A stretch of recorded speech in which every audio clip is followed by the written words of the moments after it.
En el vídeo de hoy vamos a hablar sobre aborto, Aristóteles, y por qué su concepto de acto y potencia es vital para entender y cambiar la visión que tenemos del ser humano hoy en día. En este vídeo no pienso juzgar la moral ni la ética de aquellas personas que son pro elección ni aquellas personas que son pro aborto. Entonces, ¿por qué es tan importante? Bueno, es muy importante porque actualmente no existe un consenso universal sobre el aborto. Dependiendo de qué país te encuentres, ya sea más liberal, ya sea más conservador, vamos a encontrar posiciones legales muy distintas al tema del aborto. Por supuesto, en Europa sí que existe un poco más de consenso y aún así dentro de lo que es la Unión Europea existe mucha discrepancia. Por ejemplo, sin ir más lejos, el caso de España. En España es legal abortar siempre y cuando se realice 14 semanas antes de la gestación. Sin embargo, en otro país muy liberal, ya sea por ejemplo el caso de Canadá, se puede realizar el aborto en cualquier momento de la gestación. Da igual que te encuentres en la semana 1, donde el feto es nada, es pequeñísimo, o se encuentre la madre en el 8º mes de gestación. ¿Por qué esta diferencia? ¿Por qué existe tanta irregularidad dentro de, por ejemplo, los propios países en el que el aborto es legal?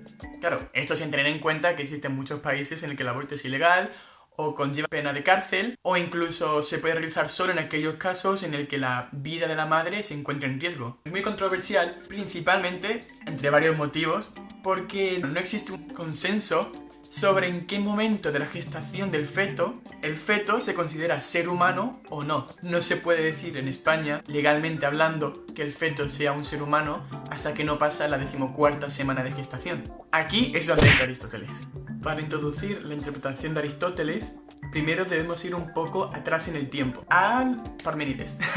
Parménides establece dos principios, los cuales Aristóteles luego no contradice, porque no es que no esté de acuerdo con ellos, pero parte de ellos como premisa para hacer su propia teoría del acto y potencia, la cual nos servirá para hacer una interpretación sobre el concepto de ser humano que veremos luego. Entonces, ¿cuáles son las premisas de Parménides? La primera premisa es: no se puede ir del no ser al ser. Es decir, de algo que no es nada, no puede ser algo. Por ejemplo, no se puede ir, según Parménides, del frío al caliente, porque sería de un no ser frío, no puede surgir un ser frío. Y la segunda premisa que hace Parménides es: de la nada, nada sale. Muy relacionado con la anterior, es decir, del donde no hay, no puede salir. No le pidas peras al olmo, básicamente. Es el dicho español para resumir a Parménides. ¿Por qué hace referencia Aristóteles a estas dos premisas? Porque Aristóteles, aun de acuerdo con Parménides de que de la nada nada sale, o de que el no ser no puede surgir el ser, dice: ok, tienes razón, pero estas premisas, si se toman por sí mismas, solo da la interpretación de que no existe el cambio, de que no se puede pasar de un vaso de agua caliente a un vaso de agua fría, cuando obviamente lo vemos en la prueba científica, pasa. Es decir, cuando tú un vaso de agua lo calientas a 100 grados, hierve.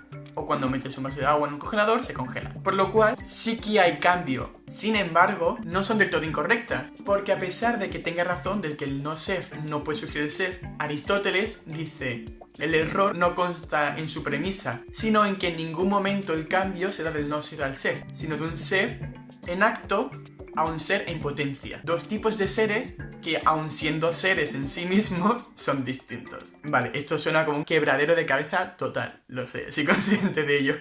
De hecho, conforme lo decía, he dicho: buah, esto no se entiende. Así que vamos con un ejemplo. Vamos al ejemplo de una semilla. Tenemos una semilla de un árbol. La semilla en sí es un ser en acto, porque es una semilla dura, pequeña, de color marrón. Eso es un ser en acto, porque es lo que es la semilla en sí misma. Y también existe la semilla como ser en potencia, es decir, lo que la semilla puede llegar a ser, en este caso un árbol. La semilla no es un árbol, pero tiene en su ser la potencia de ser árbol, porque si sigue su curso habitual, llegará a ser un árbol. ¿Cuál es la diferencia? Que la semilla ahora mismo no es árbol, pero está en su ser, está en su potencia convertirse en un árbol. Por lo cual... ¿qué? Por lo cual, el ser en potencia no es un no ser, porque es parte de la esencia de la semilla, es parte de su acto, también la potencia, porque la semilla no se entiende como semilla si no es para convertirse en un árbol, porque si una semilla no se convierte en árbol, perdería parte de su esencia como semilla. Por lo cual, si hacemos un símil del ejemplo de la semilla al ser humano, tenemos las mismas características. Un feto en acto es un feto, con sus características de feto.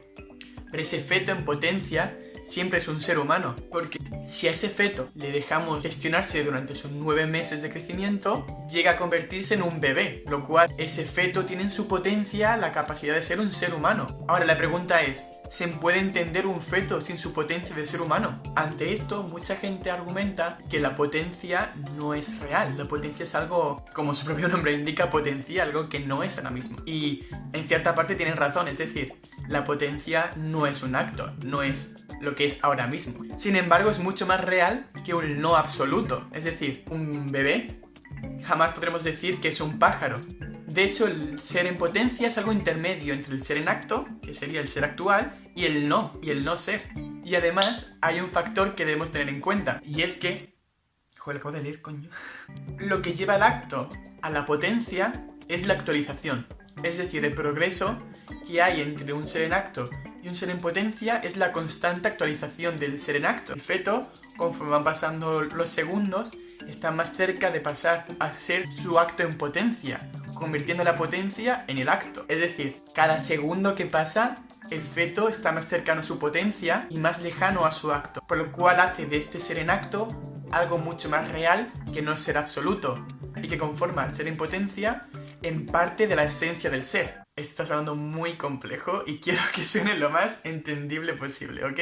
Al final vemos en la actualización que la potencia siempre está condicionada por el acto. Hay una potencia conforme hay un acto y no puede existir esta potencia sin el acto. Sin embargo, esto no lo hace dos elementos distintos y que hacen del acto y de la potencia elementos del mismo ser. Teniendo en cuenta esta interpretación, podemos asentarla en dos principios filosóficos. El primero es el principio de no contradicción, o PNC, también creado por Aristóteles. Dice que algo no puede ser A y no ser A al mismo tiempo. Si hemos dicho previamente que el ser es una combinación de su acto y de su potencia, el feto es combinación de su acto como feto y de su potencia como ser humano, no podría al mismo tiempo no ser un ser humano, ya que si no, estaríamos faltando al principio de no contradicción, haciendo del feto un ser humano desde el momento de su concepción, o al menos así lo interpretaría Aristóteles. Para asentar la noción de que el ser es una combinación de su acto y su potencia, vamos a basarnos en el principio de causalidad proporcional. Y voy a leer, porque no me lo he aprendido de memoria,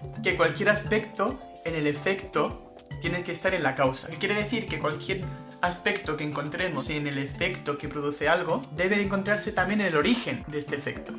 Por ejemplo, si queremos decir que un árbol es vegetal, tenemos que decir que en su causa, la semilla en este caso, también es vegetal. Porque si la semilla fuese un animal, no podríamos encontrar entonces un efecto, en este caso el árbol, que fuese vegetal. Lo mismo pasa con el ser humano. Trasladando el símil sería, si el efecto, en este caso el bebé, es un ser humano, su causa, que sería el acto, tiene que ser un ser humano, ya que no podríamos decir que de un no ser hay un ser, o que de un ser feto puede haber un ser humano, ya que en este caso estamos haciendo dos características distintas para la causa y su efecto correspondiente. De este modo nos aseguramos que el mismo ser, tanto su acto como su potencia, deben tener la misma característica, ya que si no, se lleva a la contradicción de este principio. Por lo cual, según Aristóteles, cuando tiene lugar la inseminación de un espermatozoide o un óvulo, se crea un ser humano en potencia, ya que en su ser en acto es un cigoto en este caso. Claro, si no solo se tuviesen en cuenta la interpretación médica del aborto o del ser humano, sino también otros como los filosóficos o los metafísicos en este caso, existiría un consenso mayor en aquellos que tomasen la interpretación aristotélica como cierta. Darían a entender que desde el momento de la concepción, el cigoto es un ser humano, y como ser humano sería no solo objeto de derecho, sino también sujeto de derecho, entre los cuales se encuentra el derecho a la vida, y sería entonces ilegal arrebatarle la vida a un sujeto de derecho, ya que como el resto de seres humanos, independientemente de su edad, sexo, raza, religión, todos gozan del derecho a la vida. Y lo mismo pasaría con el cigoto, gozaría del derecho a la vida y cometer abortos sería un acto ilegal. Y sé que hay muchas personas que defienden que es derecho de la mujer el elegir dar a luz ese hijo o no. Y yo ahí no me meto y de hecho me da igual a efectos de este vídeo, porque aquí estamos dando una interpretación de Aristóteles y de hecho no creo que él juzgase a quien le hiciese y lo dejase de hacer, teniendo en cuenta en la época en la que nació Aristóteles, ni mucho menos lo hago yo. Y ya sabes, si te ha gustado este vídeo, compártelo, puedes seguirme en Instagram, suscribiros y lo que se haga con estos vídeos, ya sabes.